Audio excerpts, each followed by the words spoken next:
मन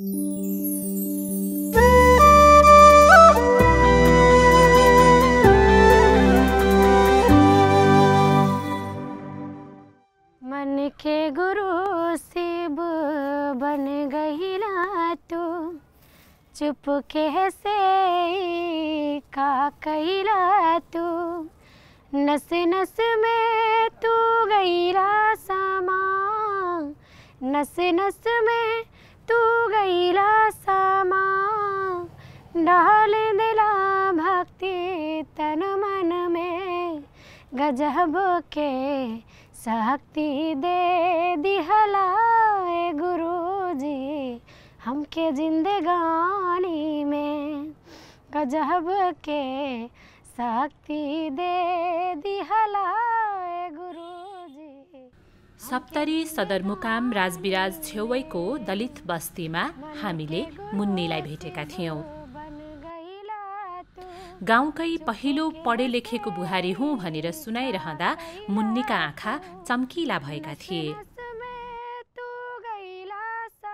बजार छेउकै माइती गाउँमा हुर्केकी मुन्नीको धेरै पढ्ने सपना थियो, तर हाँस्ने खेल्ने उमेरमै पटक पटक बिहे गरिदिन भएका प्रयाससँग मुन्नीले बारम्बार लडाईँ गर्नु पर्यो। शक्ति दे दिहला गुरुजी हमके जिंदगानी में। मेरो परिवारमा चाहिँ मेरो बुवा चाहिँ राजमिस्त्री, धनी पनि थिएन, गरिबै हुनुहुन्छ, त्यति छैन। राम चाहिँ दलित पर्छ, जस्तै कि चमार भन्ने गर्छन् हामीलाई, हो हामी त्यो परिवारबाट। सानो जात भनेर भन्ने गर्छन्, दलितमा पर्छ नि त। छुवाछुत मान्छन्, पनि चल्दैन त्यो पहिला। तर हामी चाहिँ उता बस्थ्यो नि लङ्काटोलमा, त्यहाँ चाहिँ यति छुवाछुत थिएन। सबै घर जान्थे, आउँथे, खान्थे, लाउँथे, कसैले पनि केही गर्दैन थियो। हामी 6 भाइ बहिनी मध्ये हामी 5 जना भाइ बहिनी पढ्न जान्थे स्कुलमा। उहाँहरू 4 जना चाहिँ पढ्न छोड्नु भयो। अब उहाँहरूलाई चाहिँ पढ्नु मन थिएन, खेल्नु मन थियो, डुल्नु मन थियो, त्यसैले छोड्नु भयो। तर मलाई चाहिँ पढ्नु मन थियो, अरूलाई हेर्थे भने मलाई पनि शौक चढ्थ्यो कि म पनि सेतो लुगा लगाऊँ भनेर, म पनि ब्याग टाँगेर स्कुल जाऊँ, केही कुरा लेखौँ, खेलौँ, नाचौँ। अनि म चाहिँ पढ्न छोडेन, म चाहिँ पढ्नै थालेँ। यो बिचमा चाहिँ जब म 8 क्लासमा गएँ नि, बोर्डको परीक्षा दिएँ, त्यति बेला चाहिँ मेरो बुवाले भन्नुभयो अब 8मा गइसकेको छ, अरू बहिनीको चाहिँ 2टा बहिनीको चाहिँ 12-13 वर्षमा बिहे भयो, यसको चाहिँ अब यसको पनि त्यति उमेर भयो, 14-15 वर्ष भइसकेको छ, बिहे गरिदिँदा हुन्छ त। अब हेर्नु न हो राख्दिनँ, पढाउँदा चाहिँ पैसा खर्च लाग्छ अरे, बढी पढाउँछु भने त्यति पढ्ने केटा पनि खोज्नु पर्यो नि। अब यो पढ्छ भने डक्टर पढ्छ भने डक्टर केटा खोज्नु पर्यो। अब डक्टर केटा खोज्नुलाई त्यति दाइजो छैन भने कसरी दिउँ र कसरी पढाउँ भनेर पढाउँदिनँ, सोच्थ्यो पढाउँदिनँ, भयो अझ पढ्नु छैन, यसलाई बिहे गरिदिँदा पुग्छ। अनि म चाहिँ रुन थालेँ, म अहिले बिहे गर्दिनँ, म पढ्छु भनेर भने। अनि ठुलो दादाले भन्नुभयो, मेरो दाइले, पढ्छ भने पढ्न दिनु न, किन यस्तो गर्नुहुन्छ, बिहे गर्दैन अरे, अहिले उमेर पनि भएको छैन, 14-15 वर्ष त भएको छ भनेर भन्नुभयो। अनि ल हुन्छ, तिमी जान र तेरो बहिनी जान भनेर बुवाले गाली गर्नुभयो। अनि फेरि जब म टेस्ट गरेँ नि, टेस्ट परीक्षा माघमा टेस्ट थियो, फागुनमा गएर फेरि लगन छ भनेर बिहे गरिदेऊ छोरीको भनेर भन्नुभयो मेरो बुवाले। फागुन आइसक्यो, केटा खोज, बिहे गरिदिएर पठाइदेऊ, उतै ससुरामा गएर पढ्छ अरे, म पढाउन सक्दिनँ यसलाई। अनि मैले भने किन, म यहीँ पढ्छु, जबसम्म पढ्दिनँ तबसम्म बिहे गर्दिनँ। फेरि रुन थालेँ। अनि मेरो दाइले फेरि भन्यो, यो त रुँदैछ, अहिले बिहे गर्दैन भन्दैछ भनेर तपाईँहरू किन भन्नुहुन्छ बिहे गर, बिहे गर, मै पढाउँछु, मै बिहे गरिदिन्छु, तपाईँ आफ्नो काम गर्नु भनेर भन्यो। हम हूँ जेबै स्कुल कह देतिन बाबू के, कक्का हो हम हूँ जेबै स्कुल कह देतिन बाबू के, बुचिया गे बुचिया घरक काज करते कि पढ़ा जेते गे, कक्का हो हम। मुन्नीका प्रिय दाइले सधैँ मुन्नीलाई साथ दिए। मुन्नीले एसएलसी पास गरिन्। एसएलसी पास गरे, अनि यसले त एसएलसी पास गर्यो, अब यसको बिहे गरिदेऊ भन्यो। फेरि पनि यसलाई राखेर अब केही छैन, तैँले पनि उमेर पुगेको छैन, अब 16 वर्ष पुग्यो, अब बिहे गरिदेऊ। अनि मेरो दाइले भन्नुभयो अब गर्दैन अहिले बिहे, जबसम्म यो पढ्दैन नि तबसम्म गर्दैन, यो आफ्नो मुखले जबसम्म भन्दैन कि म बिहे गर्छु भनेर तबसम्म यसको बिहे गर्दैन। म सबैभन्दा सानी भएर नजिकमा थिएँ, म मेरो दाइलाई दाइ भन्दैन थिएँ, भाइ भन्ने गर्थेँ। उहाँले चाहिँ मलाई दिदी र म उहाँलाई भाइ भन्थेँ। मायाले उहाँको मनको कुरा म बुझ्थेँ, उहाँ मेरो मनको कुरा बुझ्नुहुन्थ्यो। बुवा नजिक म त्यति नजिक थिएन जति म मेरो दाइको नजिक थिएँ। आमाभन्दा पनि बढी म मेरो दाइलाई मान्थेँ। अनि मैले भने एकैचोटि म बिहे गर्दिनँ, मलाई स्टाफ नर्स पढाइदिनु भनेर। अनि बुवाले गाली गर्नुभयो, सबैको बिहे गराइदिए तेरै 14 वर्षमा, त के मार्किन होस् भनेर, त मेरो आमा होस् कि म तेरो बाउ भनेर भन्नुहुन्थ्यो, गाली गर्नुहुन्थ्यो। बिहे गरिदिन्छु, जति भन्छु त्यति गर भनेर भन्थ्यो। अनि म रुन्थेँ। अनि दाइ कामबाट जब आउनुभयो साँझमा, मैले भने बुवाले मलाई यसो यसो भन्नुभयो, बुवाले मलाई गाली गर्नुहुन्छ, पढाउनुहुन्न, भन्छ पढ्दैन छोरी मान्छे पढेर के गर्छ, चुलो फुक्नुपर्छ। अनि फेरि दाइले बुवाले भन्नुभयो, अबदेखि तपाईँले एक शब्द पनि यसलाई भन्नु सक्नुहुन्न, यो तपाईँ कारण यहाँ छैन, मेरो कारण छ हो, म यसको आमा, म यसको बुवा, तपाईँ केही नभन्नु, म पढाउँछु, जति पढे पनि म पढाउँछु। होइन रे, त कहाँबाट पढाउँछस्, त बिहे गर। अनि उहाँले पनि भयो, म पनि बिहे गर्दिनँ, यसको बिहे गर्छु, त्यसपछि म आफ्नो बिहे गर्छु। अनि स्टाफ नर्स पढ्न मन लाग्यो, म पढ्छु भनेर बुवाले भन्यो पैसा छैन, अब त जान। मेरो दाइले भन्यो अब त जान, त पढा। अनि दाइले भन्नुभयो, हेर बहिनी त्यति त छैन, बरु तिमी एजुकेसनै गरिहाल न, के हुन्छ त। मैले भने ल ठिक छ, म पनि बुझेँ, अब पैसा छैन भने कहाँ, जबरजस्ती छैन। अनि एजुकेसन गर्न थालेँ, एजुकेसन गरेँ। बिहेलाई त टार्नु थियो नि, बिहे गर्नु भनेको थिएन, दे भने पनि पढ्न त दिनु छ नि। हो ल ठिकै छ, यो पनि बाहना भयो, पढ्नु छ भनेर बिहे नगर भनेर बाहना भयो। अनि त्यसपछि 11औँ नाम लेखायो। अनि त्यसपछि फेरि एउटा केटा आयो हेर्न यहीँबाट, अब त बिहे गर्छ भनेर। अनि मैले भने कति टार्नु, ल ठिकै छ भनेर भनिदिएँ। अनि बिहे भयो। बिहेबाट पन्छिन लाख प्रयास गरे पनि 11 कक्षा पढ्दा पढ्दै मुन्नीको बिहे भयो। सेतो कोट लगाउने मुन्नीको सपना रातो घुम्टोभित्र कैद भयो। पहिला चाहिँ जति बेला बिहे तै भयो नि, अनि हेर्न गयो। अनि भन्यो कि दहेज लिन्छु रे, दाइजो लिन्छु, गाडी लिन्छु, मेरो छोरा एक्लै छोरा छ, दाइजो लिन्छु, यो लिन्छु त्यो लिन्छु, धेरै सामान भन्नुभयो। अनि मेरो बुवाले भने होइन म त गरिब छु पहिला, अनि म कहाँबाट दिउँ, मिस्त्री काम गरिरहेको छु, 600-700 रुपियाँ रोज दिन्छ, त्यति पैसा कताबाट ल्याउँ, खेती पनि छैन, केही छैन, काम गर्छु भने खान्छु, काम गर्दिनँ भने भोकै सुत्छु, त्यस्तो छ भने यति दाइजो कताबाट दिउँ। अनि मेरो ससुराले भन्नुभयो छैन भने नदिनु, बरु छोरी केटी तपाईँको पढेको छ भने, मेरो बुहारी पढेको छ भने भइगयो त, पछि नोकरी गरे त आफै आइहाल्छ पैसा। अनि बिहे भयो त्यतिमै। तर बिहे भएपछि यहाँ 1 महिना जति त ठिक थियो, शान्त थियो, खुसी थियो, ठिक छ। नयाँमा नयाँ बुहारी मानदान खुब भयो। पछि जब 1 महिना टक्क पुग्यो, त्यसपछि अब लिनु, सब दिन हर दिन खान बस्दा उठ्दा जति बेला पनि हे यसले त दाइजो ल्याएको छैन, अरू खेर्नु त, अरूको बुहारी चाहिँ यति दाइजो ल्याएको छ, गाडी दिएको छ, छोरालाई पैसा दिएको छ, जति बेला पनि गाडीमा ढुर्रो चढेर जान्छ, ढुर्रो आउँछ भनेर भन्थ्यो भन्नुहुन्थ्यो, बुझ्नुभयो। अनि म रुन्थेँ सुन्दा, मलाई धेरै लाग्छ नि, दुःख लाग्थ्यो, म त रुन्थेँ। उहाँ हुनुहुन्थ्यो साथमा काम गरेर, म भन्थेँ आमाले यस्तो यस्तो भन्नुहुन्छ, बुवालाई सिकाउनुहुन्छ अरे, दाइजो ल्याएको छैन, गाली गर्छ मलाई पनि, दाइजो ल्याएको छैन, फेरि केटी पनि दुब्लो पातलो छ अरे, मोटी ल्याएको छैन भनेर भन्नुहुन्थ्यो। हो यस्तो भन्नुहुन्थ्यो।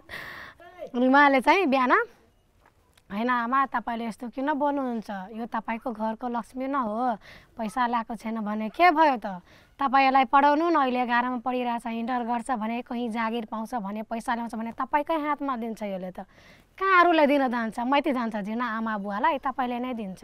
हे यसको पैसा मलाई चाहिँदैन, अहिले पढाउनु छ पढा न, पढा, तँलाई पैसा छ भने पढा, म त सक्दिनँ यसमा, बरु अर्को बिहे गर, यसलाई चाहिँ छोडिदे। अनि फेरि मेरो श्रीमानले यस्तो पनि कहीँ हुन्छ, एकचोटि बिहे गरेपछि सामान हो बजारबाट किनेर ल्याएको छु, यसलाई बदलिदे, यस्तो हुँदैन, जीवनसाथी एकचोटि पो भेट्छ त बारम्बार बिहे गर्छ त मान्छे। म त छोड्दिनँ, तपाईँले अर्को बुहारी ल्याउनु छ भने अर्को छोरा जन्माउनु मलाई मतलब छैन भन्नुहुन्थ्यो है। मुन्नी थाकेकी थिइन् तर हारेकी थिइनन्। माया गर्ने दाजुलाई माइतीमै छोडेर आएकी मुन्नीले माया गर्ने श्रीमान पाएकी थिइन्। श्रीमानको साथ र विश्वासले मुन्नी फेरि पढ्न थालिन्। श्रीमानले नै किनिदिएको साइकल चढेर मुन्नी गाउँका महिलालाई प्रौढ शिक्षा पढाउन समेत हिँडिन्। अनि उहाँले चाहिँ मलाई फेरि के अरे 11 पास गरे, अब त 12मा 12मा नाम लेख्नु पर्यो, अनि फेरि एडमिसन गराइदिनु भयो। कसैले पनि केही सहयोग नगर्थ्यो। श्रीमानले पानी ल्याइदिनुहुन्थ्यो भने गाली गर्नुहुन्थ्यो उहाँलाई, मेरो सासूले, ए त म गए भइस् के अरे जे भन्छ तेरो सासनीले त्यति गर्छेस्, पानी ल्याइदिन्छेस्, तरकारी उतारिदिन्छेस्, यो गरिदिन्छेस् त्यो गरिदिन्छेस्। अनि ए त जोरीको गुलाम भइस्, त जो भन्छ तँलाई त्यसको तेरो सासनी जे भन्छ त्यति गर्छस् भनेर भन्नुहुन्थ्यो, गाली गर्नुहुन्थ्यो। तर पछाडि गएर म चाहिँ जब मेरो एउटा छोरा भयो, त्यसपछि छोरा भएपछि 1 सालपछि म चाहिँ प्रौढ शिक्षाको त्यो तालिम लिएँ। त्यसमा पढाउन थालेँ। 3 महिनासम्म के अरे महिलाहरूलाई पढाउन थालेँ। यहाँ होइन, फेरि उता सरस्वती टोलमा। अनि उता जान्थेँ, साइकल किनिदिनु भयो मेरो श्रीमानले। अनि बच्चालाई राखेर आमाले बोक्नुहुन्थ्यो। अनि आमाले भन्थे एकछिन हेरिदिनु, म चाहिँ पढाएर आउँछु। अनि जान्थेँ, 1 घन्टा क्लास हुन्थ्यो, त्यतै जान्थेँ र आउँथ्यो। त्यो गर्न थालेँ। अनि त्यति बेला अनि अलिकति त्यो सोच चाहिँ बदल्यो कि यो त कमसेकम पढाउन त जान्छ, 3000 दिए पनि त कमसेकम घरमा त ल्याउँछ यसले। अनि अब अलिअलि चाहिँ सुध्रिन थाल्नु भयो। कमसेकम पैसा त आउँछ महिनामा 3000। अनि म जान्थेँ, काम गरेर आउँथेँ, पढाएर आउँथेँ। अनि यहाँ अब त्यही बिचमा ससुरा बिरामी, दुइटै किडनी फेल। फेरि श्रीमान पनि 600 रुपियाँ रोज दिनुहुन्थ्यो, उहाँलाई पनि पुग्दैन थियो घरमा। अनि मैले सासूलाई भने आमा म काम गर्छु, भन्यो काम गर्छु भने ठिक छ गर। अनि लिटिल एन्जलमा गर्न थालेँ, त्यहाँ नर्सरी बच्चाहरूलाई पढाउन थालेँ। अनि 2-4 महिना पढाएँ। फेरि अब यता त धेरै सिरियस भइहाल्नु भयो। अब गर्ने के, उहाँ चाहिँ रात रुनुहुन्थ्यो। अब पुरुष भएर तपाईँको अगाडिमा रुन्छ भने तपाईँले पनि कस्तो चित्त दुख्थ्यो। मलाई पनि रुनु मन थियो, म पनि रुन्थेँ, उहाँ पनि रुनुहुन्थ्यो। हजुर, दुइटै रुनुहुन्थ्यो। हामी दुवैजना रुन्थ्यो। राति सुत्दैनथ्यो, निन्द्रै लाग्दैन थियो। उहाँ चाहिँ ससुरा चाहिँ बिरामी, कसरी पैसा लाउने, के गरी ल्याउने, खेतीपाती केही छैन, जग्गा जमिन केही छैन। अब केही बेच्नु पनि त्यस्तो छैन भने कताबाट ल्याउँ। त्यसमा पनि किडनी छैन, दुइटै किडनी छैन। काठमाडौँमा कति महिना दिनसम्म राख्नुभयो, 1-1.5 लाख त्यतै गयो, त्यता पनि ठिक भएन। दरभङ्गा लास्टमा, त्यता पनि भएन। लास्टमा बुवा चाहिँ बित्नु भयो।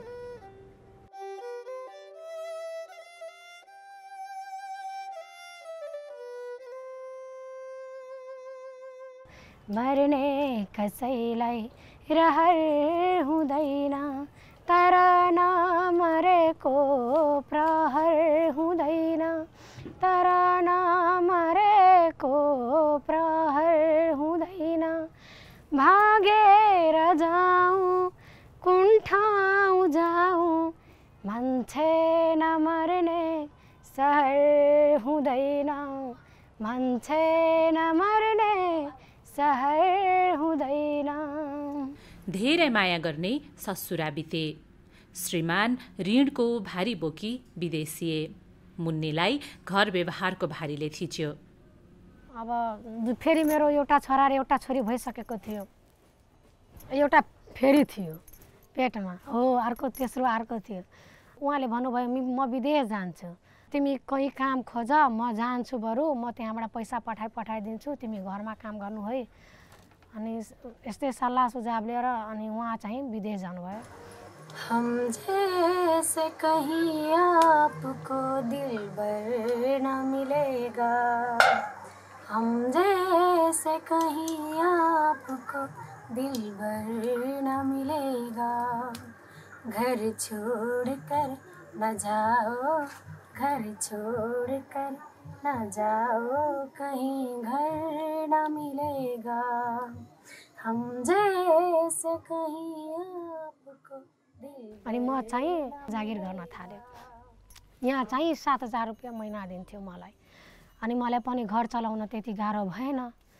अब आमा चाहिँ सुध्रिनु भयो आमाले सासूले अब मलाई मान्नु भयो छोरी सरह मान्नु भयो अनि दुईटै छोराछोरीलाई उहाँले राख्नुहुन्थ्यो म चाहिँ काम गर्न जान्थेँ अरूलाई परिवर्तन ल्याउनमा पहिला मलाई परिवर्तन हुनुपर्छ भनेर मैले बुझेँ मै परिवर्तन पहिला भएँ म मेरै घरबाट सिकेँ कि जबसम्म म जबसम्म आँट गर्दिनँ म मेरै मनका कुरा कसैले भन्न सक्दिनँ भने अरूलाई कसरी भन्न सिकाउँ सम्भव छैन त्यसैले पहिला मै परिवर्तन भएँ मैमा परिवर्तन आयो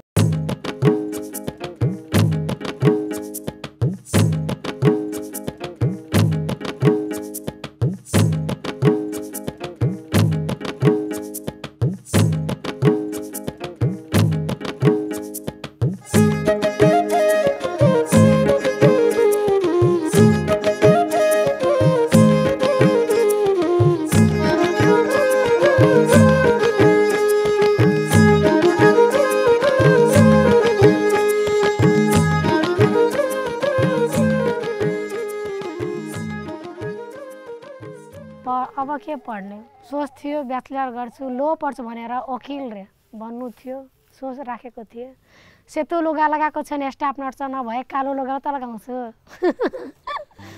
त्यो सोच थियो तर छैन अब बच्चालाई पढाउनु के आफू पढ्नु सेतो कोट लगाउने आफ्नो अधुरो सपना आजकल मुन्नीले छोराछोरीको आँखामा देख्न थालेकी छिन् बाँकी जिन्दगीको सपना बच्चाहरूले पढ्न सकिनँ म भने म मेरो बच्चाहरूलाई पढाउँछु जबसम्म उनीहरू आफ्नो खुट्टामा उभिँदैन नि कुनै जागिर गर्दैन कुनै स्थानमा जाँदैन तबसम्म बिहे गर्दैन उनीहरू तीनटा छ नि अब त्यो तीनटामा जोसुकै जाओस् तर एउटालाई त सेतो लुगा लगाउँछु म मेरो सपना पुरा उसैबाट गर्छु पढाइले दिएको मुन्नीको साहस र आत्मविश्वास देखेर गाउँलेहरू लोभिन्छन् अनि मलाई हेरेर जब म काम गर्न थालेँ अनि उहाँहरूले भन्नुहुन्थे हेर त फलानुको बुहारी पढे लेखेको छ भने काम गरिरहेछ अब हामी पनि पढे लेखेको बुहारी ल्याउँ रे दाइजो लिँदिन रे मलाई हेरेर चेन्ज आयो त्यसपछि कल्पनाको बिहे भयो मलाई नै हेरेर म चाहिँ पढे लेखेको छ भनेर उसको ससुराले भन्नुहुन्थ्यो पहिला कि फलानुको बुहारी पढे लेखेको छ भने म पनि बुहारी ल्याउँछु पढे लेखेको अनि उहाँले पनि पढे लेखेको बुहारी ल्याउनु भयो उहाँले पनि पढे लेखेको बुहारी ल्याउनु भयो मलाई नै हेरेर पहिला पढे लेखेको बुहारी मै छु होटलमा अरू कोही थिएन मुन्नी जस्तै रेणु र कल्पना पनि पढे लेखेका बुहारीहरू हुन् मेरो नाम रेणु कुमारी राम आइएससी फाइनल गरेर अनि ब्याचलर बिएड साइन्स गरेर फाइनल गरिसकेको छु एउटा ब्याक छ अब के पर्ने जब गर्छु नि ब्याचलर फाइनल निस्किहाल्छु भने अधिकृतको तयारी अनि अधिकृतमा हुन्छ भने शिक्षाको लाइसेन्स निकाल्ने मेरो नाम कल्पना राम हो मैतीमा त 10 दिन मात्रै पढेको थिएँ अनि यता सास ससुरले पढाए 11-12 छोरीलाई नपढाउने समाजमा बुहारीहरूलाई पढाउन थालिएको छ कल्पनाका ससुराले पनि बुझिसकेका छन् कि परिवर्तनको लागि घाँस दाउरा मात्रै होइन किताब पनि बोक्नुपर्ने रहेछ यहाँ 10 क्लास पढेर टेस्ट गराएर एसएलसी गराएर अनि इन्टर पास गराए फेरि पढ्नुहोस् अगाडि जतिसम्म पढ्नुहुन्छ पढ्नुहोस् म पढाउँछु भनेर भनेको त पढ्दैछ अहिलेसम्म म त्यस्तो खालको पनि मान्छे हुँ के अरे त्यो खाना पकाएर राख्ने छैन फुर्सद छैन भने त्यति म जान्दिनँ म आफै लिएर खान्छु घरको आँगना घरमा त्यो बहार्ने सहार्ने गर्छ भने गर्छ गर्दैन म पनि गर्छु मेरो छोरी छ नि मान्यता गर्छु नि त्यो भन्दा त बेसरी मान्यता गर्नुपर्छ नि त्यो बुहारीलाई अनि मात्रै हुन्छ मान्यता त गर्नुपर्छ सबैलाई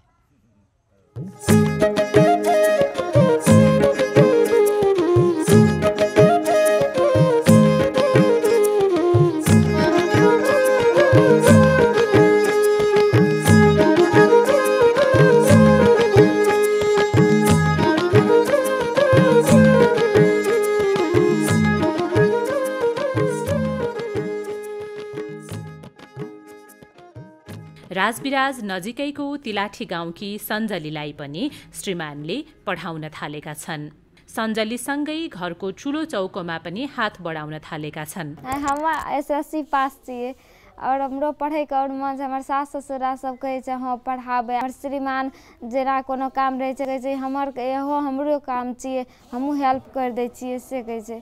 जेना मशीन लेलिए तो 2 रुपया है छै, चाहे 10 रुपया 20 रुपया जेहन पैसा है छै कनी घरों में दै छै, अपनो राखे छै। दोसर का गाड़ी में हाथ नहीं पसारऽ पड़े छै, जो कोनो मांगे नहीं पड़े छै ई चीज हमरा दे, ई चीज लेबै।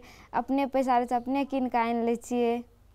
और घरों के कोनो कोनो काम रहे छै, तेना हमर मने खराब भेलै तऽ बच्चा सबके कपड़ा रहे छै तऽ हमर श्रीमान खींच दै छै। सास ससुरा जेना एखन दुआरे पर काम रहे छै ओहो काम सब कर दै छै, खाने बना लै छै। मासू पनि बनायल छ, खाना भात दाल जे से पका दै छै। काम में लजे से सहयोग कर सके छै ना, मोने खराब हेतै धिये पुता के लाता कपड़ा श्रीमती कहे छै ई काम कर दियो तऽ ई काम में सहयोग कर दै छियै। तना है से बर्तनों भाड़ा कहे छै कनी धोइ दियो, हमरा मोन खराब भेलै से धोइ दै छियै। माँ पप्पा कहलिए अकर मन छै पढ़े के पढ़े दही, नाम एडमिशन करा दै छियै। माँ पप्पा कहे छै ठीक छै करा दी कर दी। पुतो पुतो पुतो सासू पुतो हमरो पुतो पढ़त, ज्ञान खुलत, जानकारी हेतै तऽ हमरो धियापुता के 4 गोर का हमरो पुतो 2 पैसा हेतै, आमदनी हैत। पहिने नहीं आमदनी आत आमदनी हम घर में 1टा 2टा हम कर देबै। आब जब 10टा धिये तक पढ़ा दियो हम तब हम खाना ताना कए दै छी, कोनो कामे कर दै छी। हमरो नीक हेतै, अहूँके बढ़िआँ हैत, सब बाल बच्चा सब नीक रहते, अपनो नीक रह। कोनो चीज में तालीम आबै छै तऽ बुझै लए जाइ छै कथी छियै, कथी के बैठक छियै, कथी के बैठक छियै, तै सोचि कऽ ओहिमे बुराइ नहि कहै छियै, लज्जिया नहि राखै लए कहै छियै। फरहर से बाजब, फरहर से बोलब, जकरा ज्ञान नहि छै तकरा ज्ञान सिखबै लए, बुद्धि दै लए। पढ़ल लिखल वही खातिर कहलिए, वैसे ठिना मुरुख छलै तैठिना एकटा पढ़ल रहतै तऽ सबके धियापुता के सिखेतै पढ़ेतै। सासू के ससुर के गोतनी के धियापुता के सब परिवार के सिखेतै।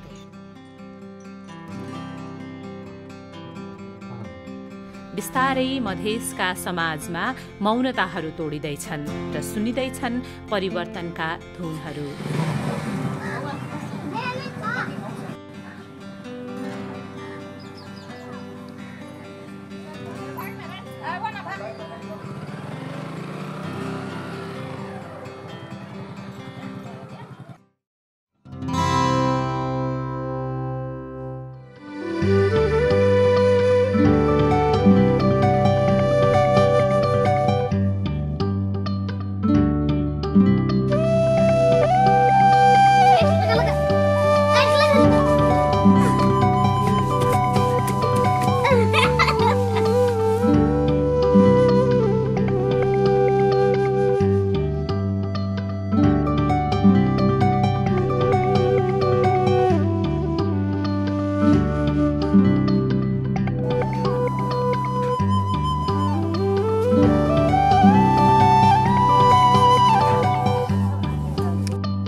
मुँह देखाओ ना, मास्क हटा लिया। चार्ज नहीं है।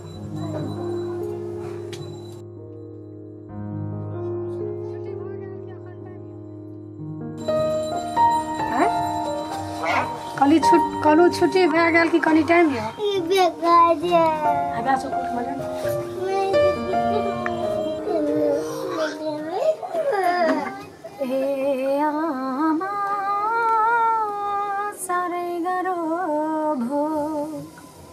परदेसी जीवाना ए आमा सारे गरो भो परदेसी जीवाना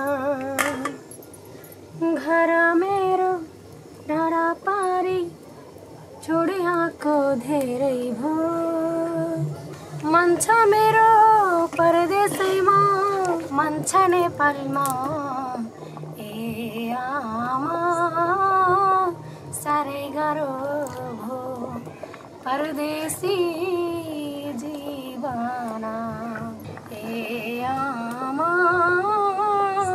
साह्रै गाह्रो भो परदेसी जीवन